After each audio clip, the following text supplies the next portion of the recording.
Good evening, dear Medyascope viewers. Welcome to This Week in Turkey. This evening, Professor İlhan Uzgel will be joining us to speak about the first call to prayer at the Hagia Sophia Mosque.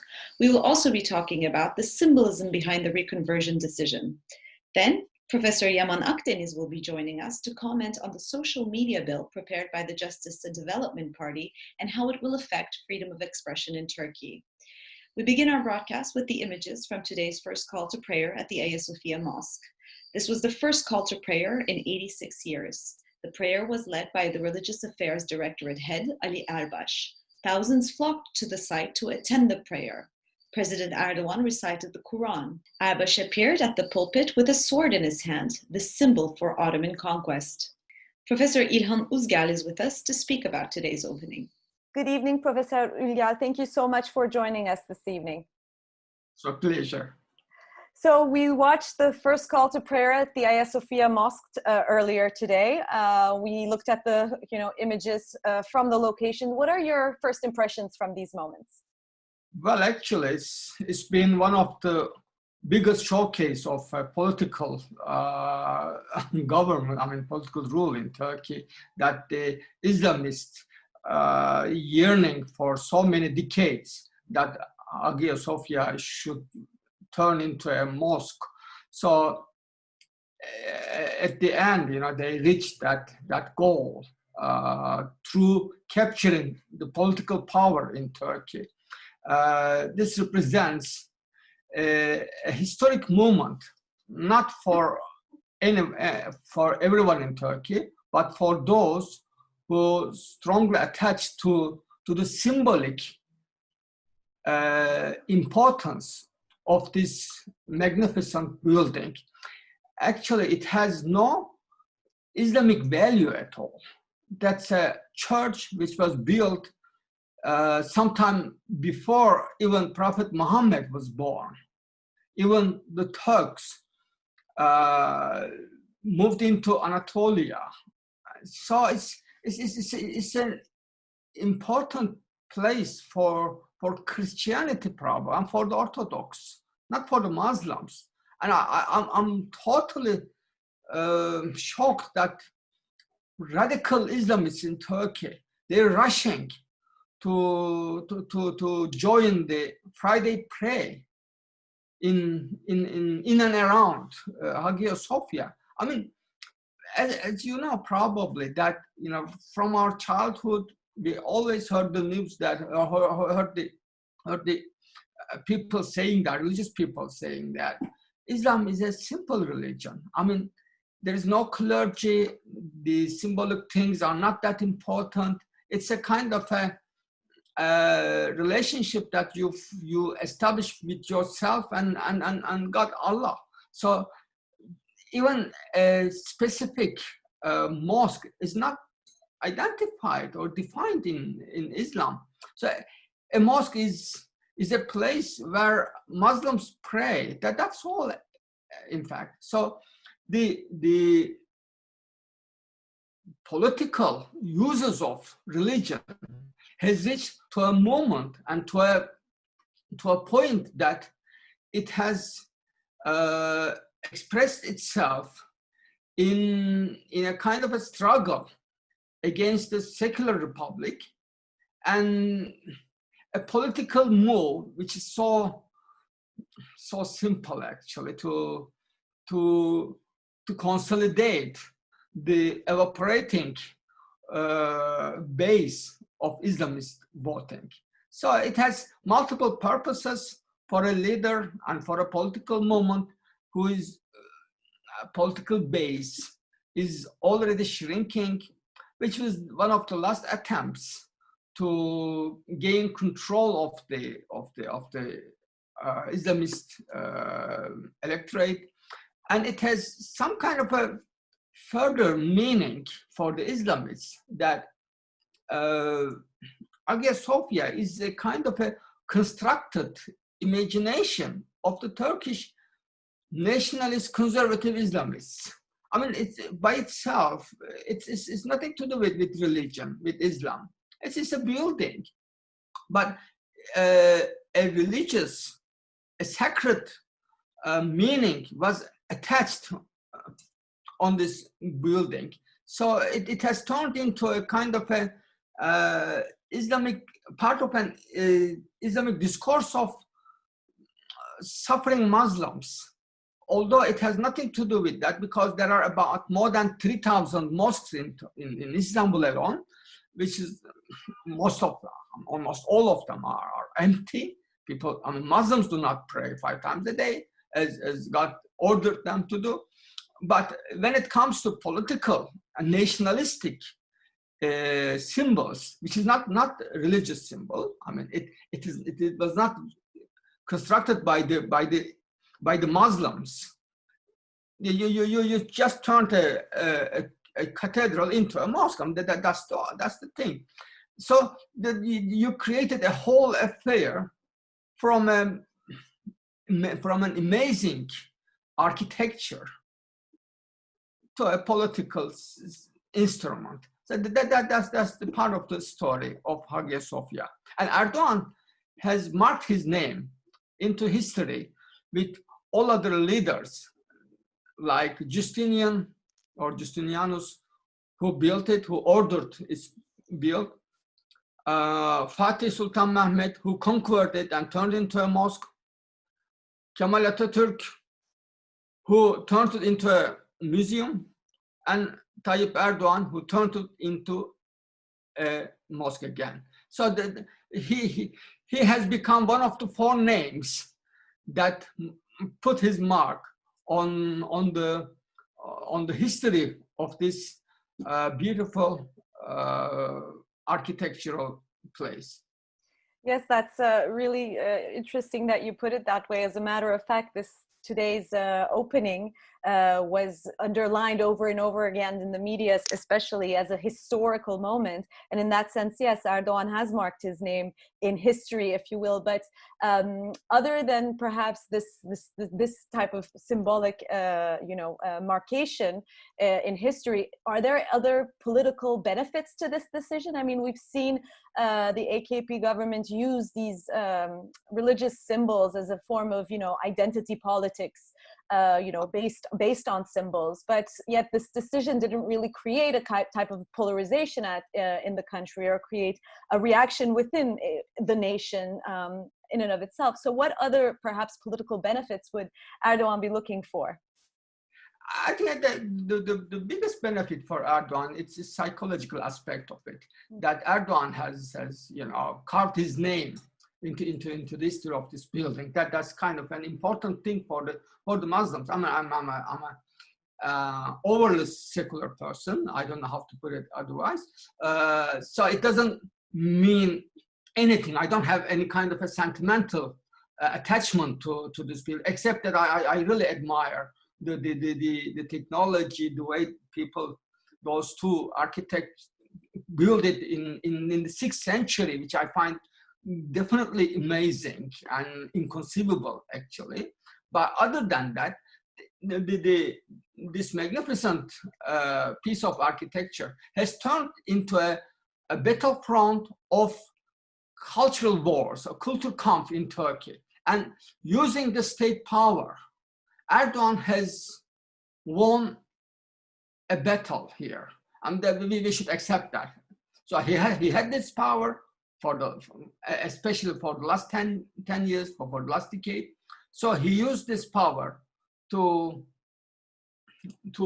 satisfy the longing of the Turkish Islamist, nationalist, conservative aspiration to make Hagia Sophia a mosque again, which I find quite silly. I mean, that doesn't a move that does not represent Islam itself, which I try to explain. Islam does not have a definition of a mosque, and Islam is not about huge mosques. I mean, there's a tradition of Christianity, in fact, which was passed over to Islam when they conquered the Byzantine territories. But currently, they adore some kind of a move which turned this museum I mean, originally a church to museum to mosque again. And there was, I was totally surprised to see people have what kind of a sentimental value they attach to it, what kind of a emotional gestures they display at that moment. So it was a part of the Islamic nationalist imagination, and they reached their goals under Erdogan's government. As a matter of fact, many research have been conducted regarding, the conversion of Hagia Sophia into a mosque as a topic of the agenda. And many research results have shown that Erdogan brings this up, in order to garner, support once again, and also to change the agenda. So what do you think about the timing of the decision to do that? Well, I mean, we could not understand it until there will be an election. I mean, for those people who are staunchly pro-Erdogan, it doesn't make any difference. They were already going to vote for Erdogan.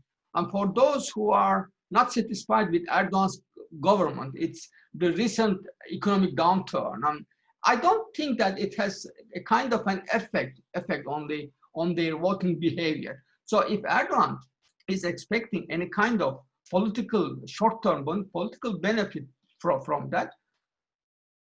that's a expectation that could not hold true. Apart from that, it was a lot of symbols actually, and the timing that it was, opened for prayer on Friday, 24th of July, which was the date of the signature of Lausanne Treaty, which the interestingly seculars and Republicans attach some kind of a sacred meaning. So it's all together, both sides entered into a strange kind of a cultural war. I don't think that there will be any winner out of this unmeaningful, time and energy consuming efforts for both sides. Professor Uzgel, you've written that Turkey has been following a more proactive foreign policy in recent months, especially. Does this decision to convert Hagia Sophia into a mosque fit into this approach? I mean, is it, considering the critical international reaction in the face of this decision, is it, some sort of provocation? Is there a message being sent to the international community here? I don't think that they are closely connected to each other. Turkey's foreign policy is too much militarized in recent years, actually. And it shows that the move by Erdogan to open up Hagia Sophia as a mosque, it shows that he defies any kind of reaction from the world. He says, I'm doing what I need to do using the military might of Turkey. So your reactions are not valid anymore. I mean, we are indifferent to this kind of reactions. The only thing Erdogan government promised that we are going to maintain the sensitive material, the structure of the building, not as a museum but as a mosque from now on. As you mentioned, this decision is also related perhaps to appeal to more, I guess, conservative and nationalistic votes by instrumentalizing religion. This is, a way to perhaps regain some sort of political support and popularity amongst the people. So what further moves would Erdogan have? I mean, he's won this battle. What do you expect to come next in terms of domestic policies and strategies? Well, I mean, the point is that this is a short-sighted political move. I mean, in 2 months, after a month, nobody would talk about it. So if it is made for the sake of elections, it will not have any kind of a expected result for Erdogan.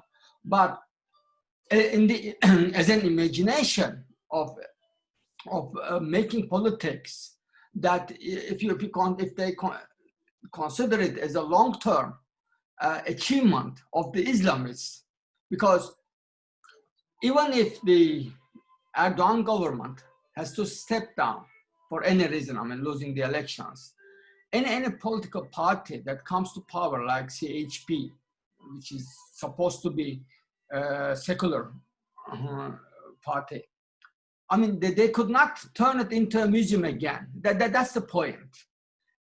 It's a political gain, which probably be seen as an eternal change, that it's very difficult to reverse this decision back. So that's the point. And in terms of political uses of Hagia Sophia, this was a shot that you can use it for only once. I mean, it's used, and if you are going to have elections after three years, which is the normal time, it will not have any effect on it. But even in a kind of a snap elections, I mean, this decision will not have a strong effect on any kind of political developments from now on. Professor İlhan Uzgel, thank you so much for joining us and commenting on today's opening at the Hagia Sophia Mosque. Thanks for having me. Thanks you. The ruthless murder of yet another woman in Turkey has led to widespread outrage against the rising cases of femicides in the country. Pınar Gültekin, a 27-year-old university student, was killed in the Aegean province of Muğla by her alleged former partner Cemal Metin Avcı. Pınar has been missing since July 16th and was found dead on July 21st in the woods in Muğla. Her family sought help from authorities when they couldn't get a hold of her. She had last been seen waiting for a bus in Muğla province. After days of waiting, her body was exhumed. According to the autopsy results, Pınar was beaten, strangled, and her burned body was placed in a barrel after the murderer had poured concrete on it. Her murderer, Cemal Metin Avcı, confessed to the killing during his questioning and is arrested for the murder. Avcı is a 32-year-old bar manager in the resort town of Akyaka. During his confession, he said that he beat Pınar because she didn't want to get back together and then killed her when she passed out. The results of deepening toxic masculinity, a tanking economy, and COVID-19 quarantines have led Turkey's women into their most brutal year on record. The statistics collected by the We Will Stop Femicide platform show that at least 474 women were murdered in 2019, almost always by their close male relatives. In July alone, 40 women have been murdered so far. In an interview to Medyascope, Fidan Ataselim, Secretary General of the We Will Stop Femicide platform, stated, "Unfortunately, femicides in Turkey are unable to be stopped because the government sets the stage for gender-based discrimination through their lack of support to the Istanbul Convention." The Istanbul Convention first appeared in May 11, 2011 at the Council of Europe Convention on Preventing and Combating Violence Against Women and Domestic Violence in Istanbul and has been in effect since 2014. Although the first country to ratify the Istanbul Convention was Turkey, the chapters of the convention are not being fulfilled. The number of femicide cases has more than doubled since 2012, and the government's failure to implement the convention and laws are seen to be responsible for this increase in the numbers. The government has been lobbying to withdraw from the Istanbul Convention, arguing that it has a negative influence on Turkey's family values. On July 2nd, the AKP Deputy Chairman Numan Kurtulmuş stated in a televised interview that it was wrong for Turkey to ratify the Istanbul Convention, as the clauses of the agreement both damages family values and challenges the conservative understanding of gender identities. Kurtulmuş's such comments have been cleared up by Medyascope moderator Gülçin Karabağ in the interview with Ataselim. Karabağ stating, Istanbul Convention is an internationally recognized agreement by the European Council. It is not that easy for Turkey to withdraw from this. In fact, there are quite many steps needed to be taken.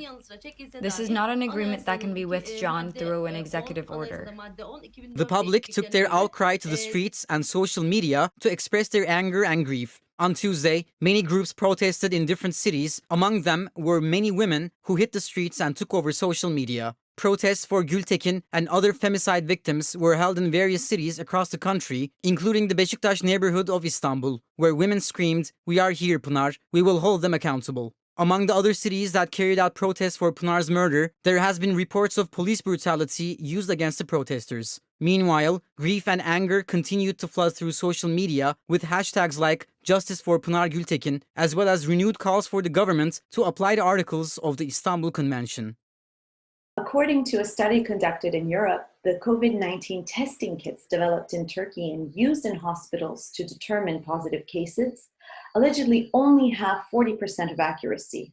Health Minister Fahrettin Koca reacted to the allegations and dismissed the department head of the microbiology reference laboratories and biological products at the General Directorate of Public Health, Selçuk Kılıç, who had approved the tests. As a result of the breaking news, 2 more experts involved in the development of the kits have resigned from their posts. This is a special report by Medyascope correspondent Fırat Fıstık. The test kits used in Turkey's public hospitals, airports, and custom gates are produced by a single company, BioExen. Although there are many companies producing coronavirus test kits in Turkey, the health ministry has been in cooperation with a single company, drawing reactions from experts and other companies. There is no definite information regarding whether the decision to work only with BioExen is political or not. However, speaking to Medyascope correspondent Fırat Fıstık, an official at the local test kit producing company said that if a country decides to work with a single company and ignore the work of the others, there must be an underlying reason. We were unable to even enter the tenders. Experts have recommended that the test kits produced by BioExen should look at more than one genetic region. However, it was revealed that said kits only examined the RDRP gene. When these tests were produced, the RNA copy number was determined to be 3.8. This number was the same as the one determined by the Charité Institute in Berlin, and it was alleged that the number was directly copied from the one in Berlin. The kit was sent to Europe in order to be subject to international criteria. As a result of these testings, it was determined that the accuracy of the kit was 40%. As experts have noted, the main reason as to why tests give misleading results are related to the initial design of the test kits. The kits produced by BioExen only look at one genetic region and do not include the isolation stage mandatory during the preparation of the test. BioExen officials did not answer our request for comment. 1 month ago, head of the International Health Services Executive Board, Cevat Şengül, was made to resign from his position. Last week, the head of Turkey's Pharmaceuticals and Medical Devices Agency, Hakkı Gürsöz, was dismissed from his post. As a result of the breaking news, head of Turkey's Health Institutes, TÜSEB, Professor Adil Mardinlioğlu, and the General Secretary for TÜSEB, Professor Hasan Türkez, have resigned. TÜSEB was in cooperation with BioExen to develop the coronavirus test kits. A total of 4,273,377 tests have been conducted in Turkey as of July 20th. The ruling Justice and Development Party has submitted a bill to Parliament consisting of 9 articles to regulate social media. If passed, the bill would require large social media providers to set up an office in Turkey and respond to orders to remove offensive content within 48 hours. We aim to end insults and swearing on social media and harassment through this form of media, Özlem Zengin, the party's deputy group chair, told reporters in Parliament on July 21st. Zengin said that the bill is not meant to shut down social media providers, saying, "We are aware of its place in our lives, and we're also aware of the extent of its use." Zengin said its foremost aim is to designate a responsible representative for investigations and legal proceedings relating to offenses on social media. Social media providers would have 48 hours to respond to orders to remove offensive content. She added that if passed, the bill would require large social media providers to set up an office in Turkey. According to the bill, foreign-based social media providers that have more than 1 million visitors a day in Turkey will assign at least one representative in the country. Providers would also take necessary measures to store data on users in Turkey inside the country. Administrative fines for providers who fail to meet their obligations would also be raised to encourage compliance. Academic and cyber rights activist Yaman Akdeniz has commented to This Week in Turkey regarding the proposed bill and how it will affect the already restrictive environment on social media platforms, as well as what the bill entailed for freedom of expression and democratic standards in Turkey. Good evening, Professor Akdeniz. Thank you so much for joining us this evening. Thank you very much for inviting me. So if the draft bill proposed by the ruling Justice and Development Party passes in Parliament, how do you think it will further affect the already restrictive environment on social media platforms? Yes, Turkey has been deploying various internet laws and amendments since 2007. And we published a recent report by our Freedom of Expression Association, in which we stated that over 408,000 websites are currently blocked from Turkey as of end of 2019. In addition to that, 130,000 URL addresses, internet addresses involving news articles, Twitter accounts, tweets, over 10,000 YouTube videos and Facebook content are currently blocked from Turkey. So Turkey is now introducing new measures on top of a already restrictive internet environment. For example, only in January 2020, subsequent to the Constitutional Court's decision, Wikipedia has been accessible again, and it has been blocked for over 2.5 years.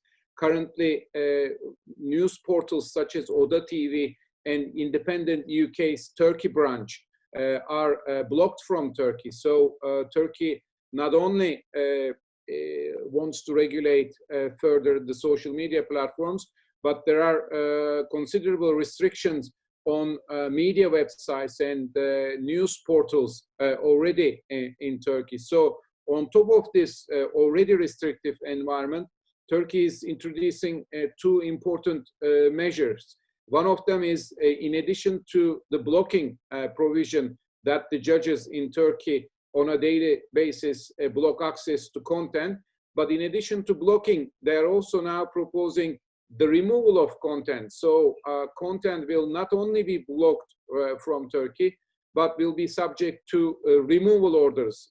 Therefore, news archives, former news articles involving political news, important political news, involving allegations of, for example, corruption, 1725 December graft allegations, past violations and administrative problems, anything that is critical of the current government or politicians will be subject to not only blocking but removal. And these decisions are unfortunately very easily issued by the judges in Turkey. And when you appeal against those decisions, in almost all cases, they are rejected. So the only thing the persons affected or news portals affected by these decisions can do is to take their cases to the Constitutional Court. But on the other hand, the Constitutional Court decided in 2.5 years for the Wikipedia platform related application. And for Sendika.org, Siyasi Haber, Bir Gün, Cumhuriyet related applications, they were decided almost after 5 years of application. So it takes considerable amount of time to be able to get these websites or news content back to the internet. So this is one thing that the legislation will achieve if it goes through the parliament next week. Secondly, and more worryingly, the draft law demands social media platforms such as Twitter, Facebook, and YouTube to open offices in Turkey and have Turkish legal representation in Turkey. You might ask me, why are they trying to have legal representation in Turkey? Again, there are two substantial reasons for that. First, Turkey wants social media platforms such as Twitter to comply with every single blocking decision that they receive. Currently, these platforms do not necessarily comply with all the decisions that they receive from the Turkish authorities. By way of example, for example, Sözcü newspaper, Bir Gün newspaper, HDP, one of the opposition parties, and journalist Can Dündar, former MP Barış Yarkadaş, activist Barbaros Şansal, all of their Twitter accounts received in the past blocking decisions, complete blocking decisions to these accounts, Sözcü, Bir Gün, and the others. And Twitter chose not to comply with these decisions, because Twitter believed that these accounts do not necessarily fall below the standards of their internal procedures and policies. So they choose not to block or shut down these accounts, because they know that they're associated with media companies or journalists or activists. But if they do open an office in Turkey, they will be compelled to do so. So that will be really detrimental to freedom of expression and freedom of the press within Turkey. Secondly, they're asking them to keep the user data for their platforms locally in Turkey. So they're saying you have to bring your data to Turkey. I don't know if this is technically possible, because majority of these platforms keep their data in the United States for legal reasons, for security and technical reasons. But the draft requires them to have their data here. And also that would mean that easy access to such data. The subscription data of their users will be subject to easier access by the Turkish authority. Maybe they will require them to provide the whole data to the Turkish authorities. So that's something that is the bill requires. But on the other hand, if the social media platforms decide not to come to Turkey and stay outside the Turkish jurisdiction, then they will face serious administrative fines, 10 million Turkish lira, which is more than 1 million pounds, I can say, up to 40 million Turkish lira fines they will be facing.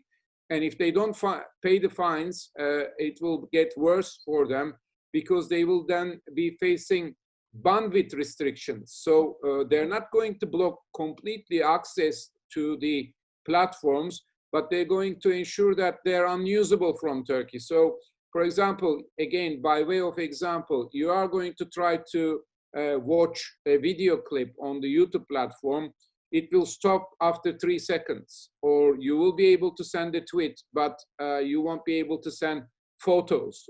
Even the WhatsApp platform may be affected. You will send a message, it might not receive the other end instantaneously. So all this social media platform activity for everyone, not just for those who oppose this bill or those who are critical of the government, even the government authorities' social media usage, everybody will be affected, and all the communications in Turkey will be disrupted because of the deployment of bandwidth restrictions from Turkey. So from whichever angle you look at this draft bill, it's bad news for Turkey and bad news for internet and social media development. My recommendation, especially to the social media platform operators, is not to come to Turkey under these current proposals, because this is not something which can be subject to negotiation or improvement by adding one paragraph to the law or changing slightly certain wording of the draft bill. No, there's nothing that can be done, and categorically the opposition parties also should reject this bill completely, because it does not provide any positive or any good regulation in it. Unfortunately, it passed through the Justice Commission last night. There were some heated discussions.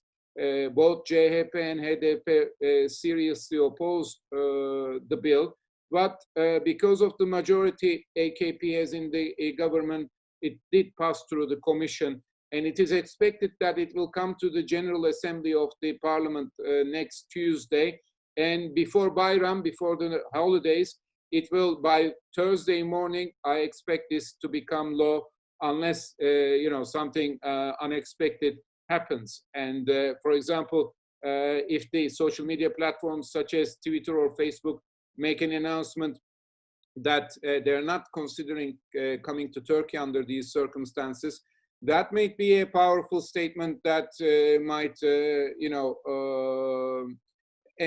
force everyone to think further about these restrictions. Mm-hmm. These are some serious consequences if this bill indeed passes, both for internet users in Turkey as well as these companies. There are some serious consequences, both in terms of freedom of expression and democratic standards.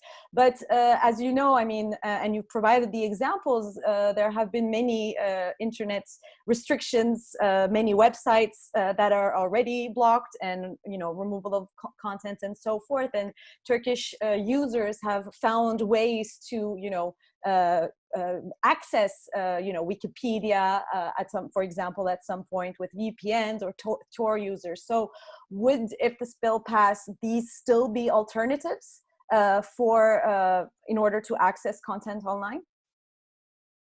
Technology is a bit like water, it somehow finds a way to continue its path. So there will always be alternative ways of accessing these platforms. But we need to be aware of the fact that not everyone, not all internet users are capable of using these alternative ways of accessing the internet. Yes, it was somehow possible to use the Wikipedia platform during the 2.5 years period that it was blocked from Turkey.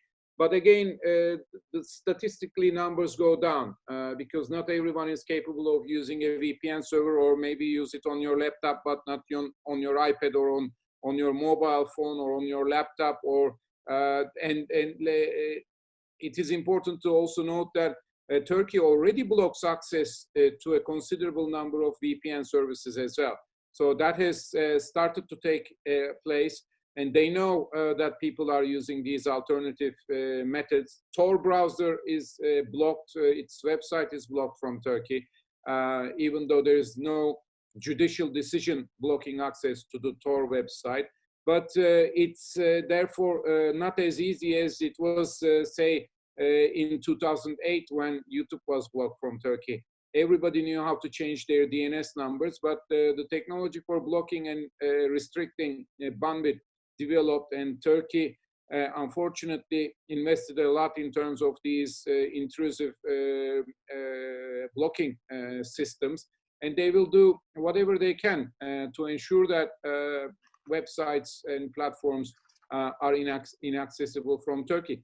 I'm just wondering, of course, if that happens from Turkey, whether the politicians, government officials will stop using these platforms as well, because when you look at statistically, it's not just myself or news portals that use these platforms.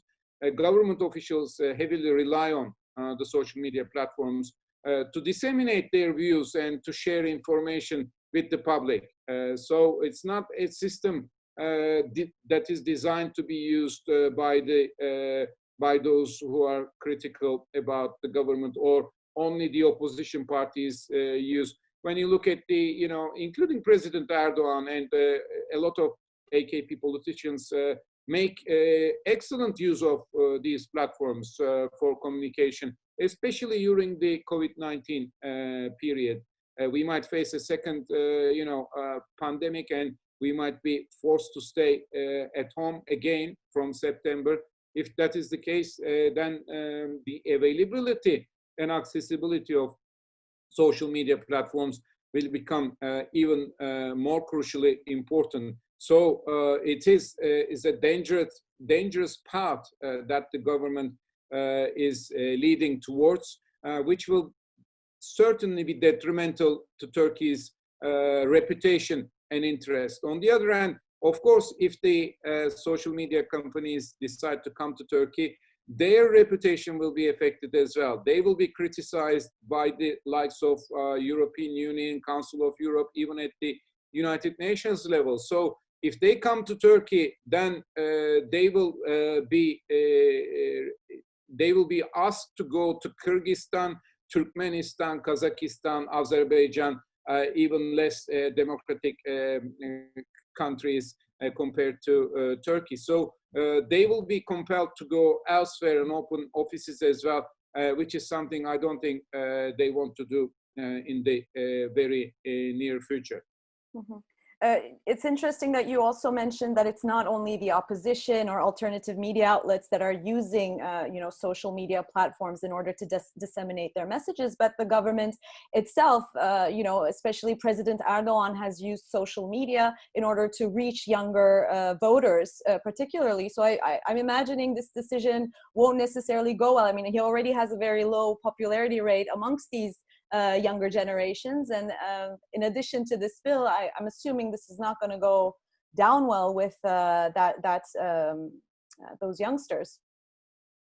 That's why I am thinking that they're gambling on this, and the whole system, the draft bill, is designed in the hope, with the hope that social media platforms will accept this and come in office, open offices in Turkey, because the government probably believes that the platform providers have no intention to lose their users from Turkey. I mean, of course, if they are blocked from Turkey, it's not necessarily, it doesn't necessarily mean that users will leave these platforms, because let's be honest, there is no alternative to Twitter, and Facebook is different than Twitter, Instagram is different, YouTube is used for different purposes. So, and there are no easy alternatives to these platforms. And so, and we have seen back in 2014, when access to Twitter was blocked, Twitter received even more users because everyone was curious why this platform was blocked. During the pandemic, in March, April, May, we noticed an increase in the numbers of social media platform users. And so more people are watching YouTube news from YouTube, Twitter, increasing numbers of people are turning into Instagram. Even Facebook is more crowded compared to a few months ago. So that's how people obtain their news. Not many people watch television or buy newspapers nowadays.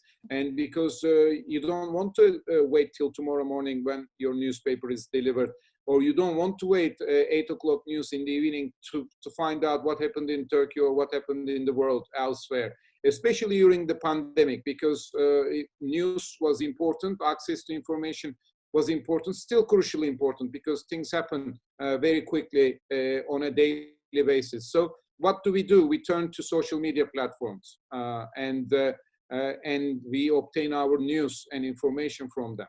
That's why these platforms are crucially important, and it would be really bad news, and it would be a dark period for Turkey if Turkey starts restricting access to these platforms from Turkey.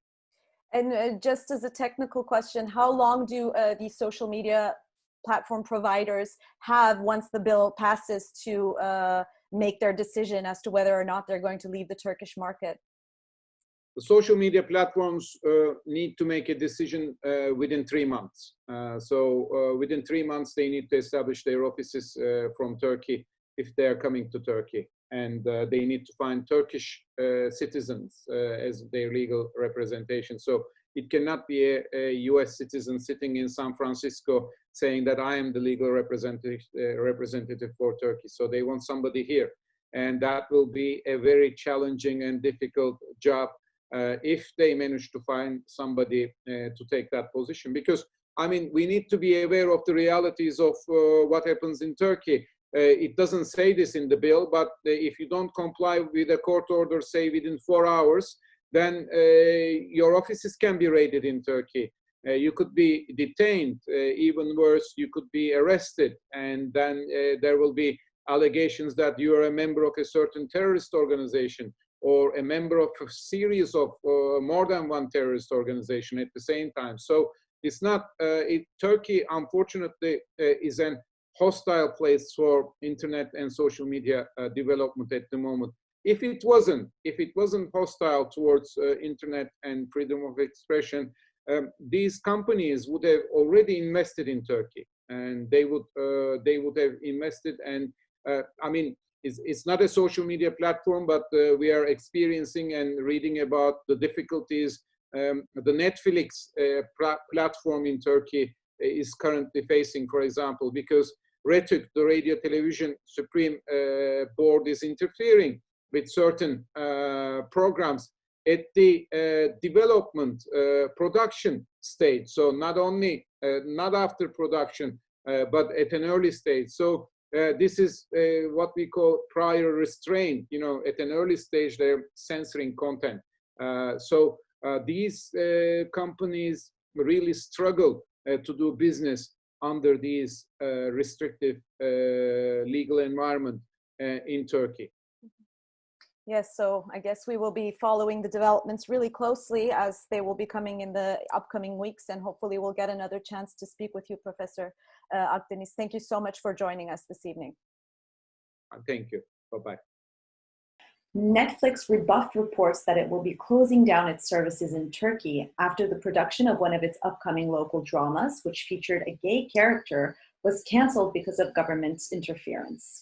The series, If Only, was ordered in March and had been due to start filming last week, with local production giant Ay Yapım and writer Ece Yörenç on board. The series told the story of Reyhan, an unhappily married mother of twins who is suddenly transported back 30 years to the night her husband proposed. Screenwriter Ece Yörenç said Netflix scrapped If Only after the government refused to grant it a license. Due to a gay character, permission to film the series was not granted, and this is very frightening for the future, she told Turkish film website Altyazı Fasikül. The streaming service did not want to bow to Ankara's demands and instead decided to cancel the show after talks with Turkey's broadcasting watchdog Rütük, she added. Rumors that Netflix would be pulling out of the country then spread on social media, but were quickly denied by the streamer, which is believed to have almost 2 million local subscribers. Netflix said it remained deeply committed to its Turkish subscribers and those in the country's creative community. The deputy chairman of Turkey's ruling party, Mahir Ünal, tweeted on Monday that he believed Netflix would show greater sensitivity to Turkish culture and art with deeper cooperation in the future.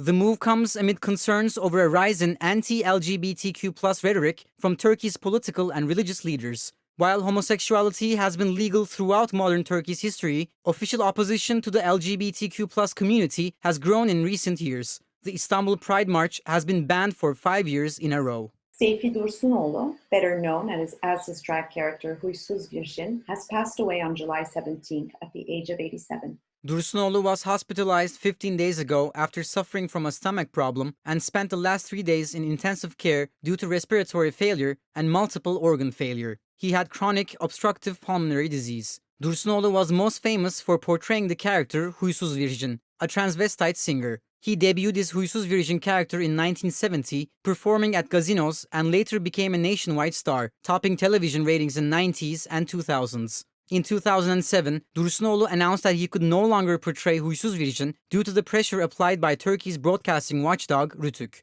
In an interview, Dursunoğlu stated that the board visited and warned TV companies to prevent him from appearing in women's clothing. Dursunoğlu told CNN Türk, 45 years ago, I got dressed in women's costume and made a program. So if the Turkey of 45 years ago accepted me, are they not going to accept me 45 years later? Huysuz Virjin's enduring appeal was the risk side of the character, using humor to say what others were thinking, but too afraid to speak out loud.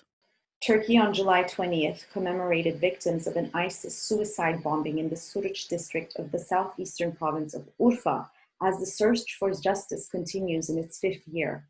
This year's demonstrations were marked by police violence against demonstrators.